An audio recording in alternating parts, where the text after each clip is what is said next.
विकास गाथा की इस श्रृंखला में एक नया अध्याय 32,000 करोड़ के सेमीकंडक्टर इंडस्ट्री में निवेश के साथ जुड़ने जा रहा है। हीरानंदी ग्रुप यूपी में एक मेगा इन्वेस्टमेंट करेंगे। फाइटर जेट्स जैसी उन्नत टेक्नोलॉजी में सेमीकंडक्टर का बड़े स्तर पर इस्तेमाल हो रहा है। हमें दूसरे देशों पर, चाहे वो ताइवान हो, चाइना हो, सिंगापुर हो, अमेरिका हो, उस पर निर्भर न रहना पड़े।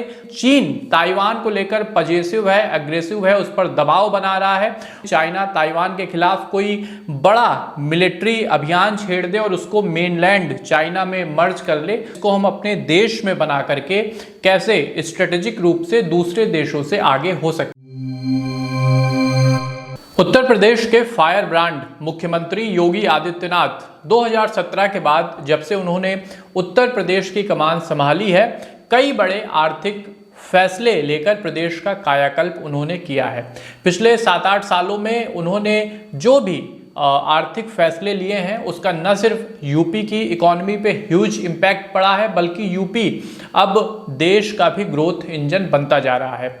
विकास गाथा की इस श्रृंखला में एक नया अध्याय 32,000 करोड़ के सेमीकंडक्टर इंडस्ट्री में निवेश के साथ जुड़ने जा रहा है, जिसके अंतर्गत TARQ सेमीकंडक्टर्स और हीरानंदी ग्रुप यूपी में एक मेगा इन्वेस्टमेंट करेंगे, जो इंडियन सेमीकंडक्टर मार्केट में बड़े निवेश में से एक अब तक की हिस्ट्री में माना जा रहा है। मॉडर्न एरा में जब मोबाइल से लेकर फाइटर जेट्स जैसी उन्नत टेक्नोलॉजी में सेमीकंडक्टर का बड़े स्तर पर इस्तेमाल हो रहा है, उस दौर में इंडिया थोड़ा लेट से जागा, लेकिन ठीक है, अब हम सही दिशा में आगे बढ़ रहे हैं। गवर्नमेंट अगले 5 से 10 सालों में एक बड़ी supply chain with in a country semiconductors की डेवलप करना चाहती है, जिससे हमें दूसरे देशों पर, चाहे वो ताइवान हो, चाइना हो, सिंगापुर हो, अमेरिका हो, उस पर निर्भर न रहना पड़े।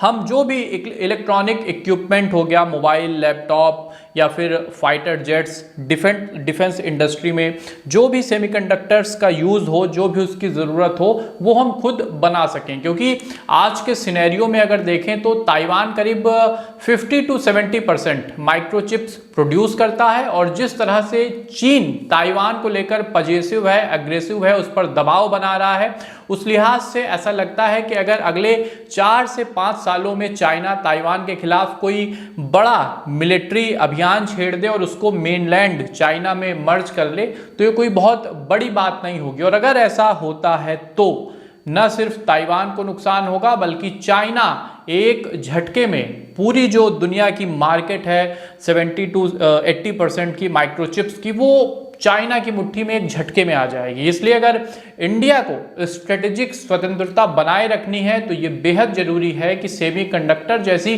बेसिक टेक्नोलॉजी आज के समय की वो हम अपने देश में खुद बनाएं।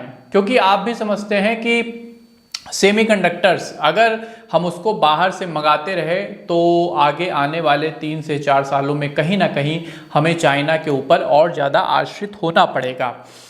तो ये तो एक इंट्रो हुआ कि यूपी में जो इन्वेस्टमेंट हो रहा है और सेमीकंडक्टर्स भारत में बनाना क्यों जरूरी है।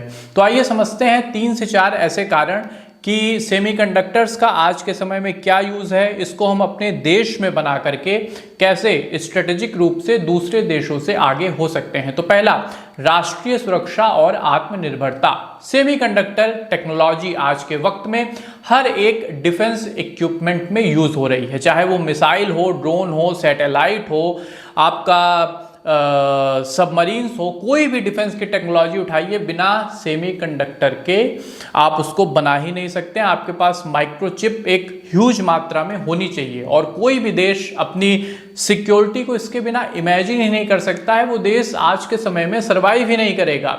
देश के भीतर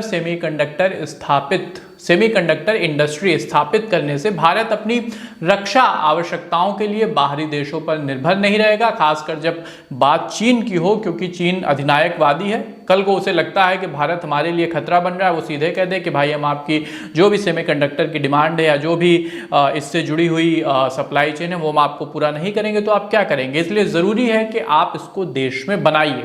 दूसरा, साइबर सुरक्षा और डाटा प्रोटेक्शन।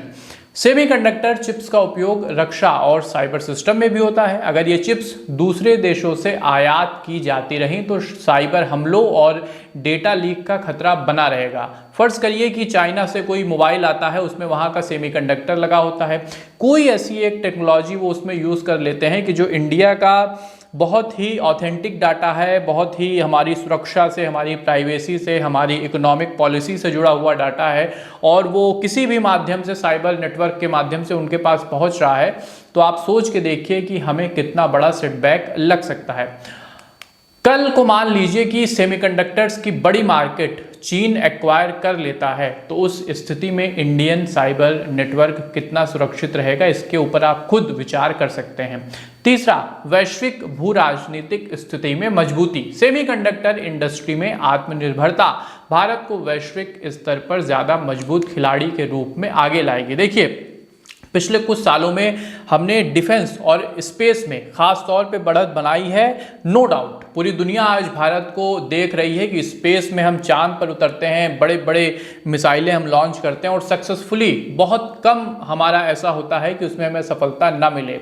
तो इसी तरह से अब जो एक पूरी दुनिया में आज हल्ला है सेमीकंडक्टर को लेके, उसमें भी हमको कहीं ना कहीं दिखाना होगा कि भारत इसमें भी बहुत ज़्यादा आगे जा सकता है। इससे हमें आर्थिक और रणनीतिक रूप से उन देशों पर निर्भर नहीं रहना पड़ेगा जो कहीं ना कहीं हमारी इस अक्षमता का फायदा मुश्किल स्थितियों में उठा सकते हैं, और खासकर हमें इसे बेचकर अच्छा पैसा भी मिल सकता है। हर देश दुनिया के लोग आज इसे खरीदना चाहते हैं, तो बनाइए और बेचिए और बाहर से डॉलर कमाइए। आपका क्या मानना है कि भारत को क्या अब और ज़्यादा देर नहीं करनी चाहिए? आपका क्या विचार है सेमीकंडक्टर इंडस्ट्री को इंडिया में लेकर के? प्लीज़ कमेंट बॉक्स में लिखिएगा और 9 PM के इस प्लेटफॉर्म को सब्सक्राइब ज़रूर कर लीजिएगा।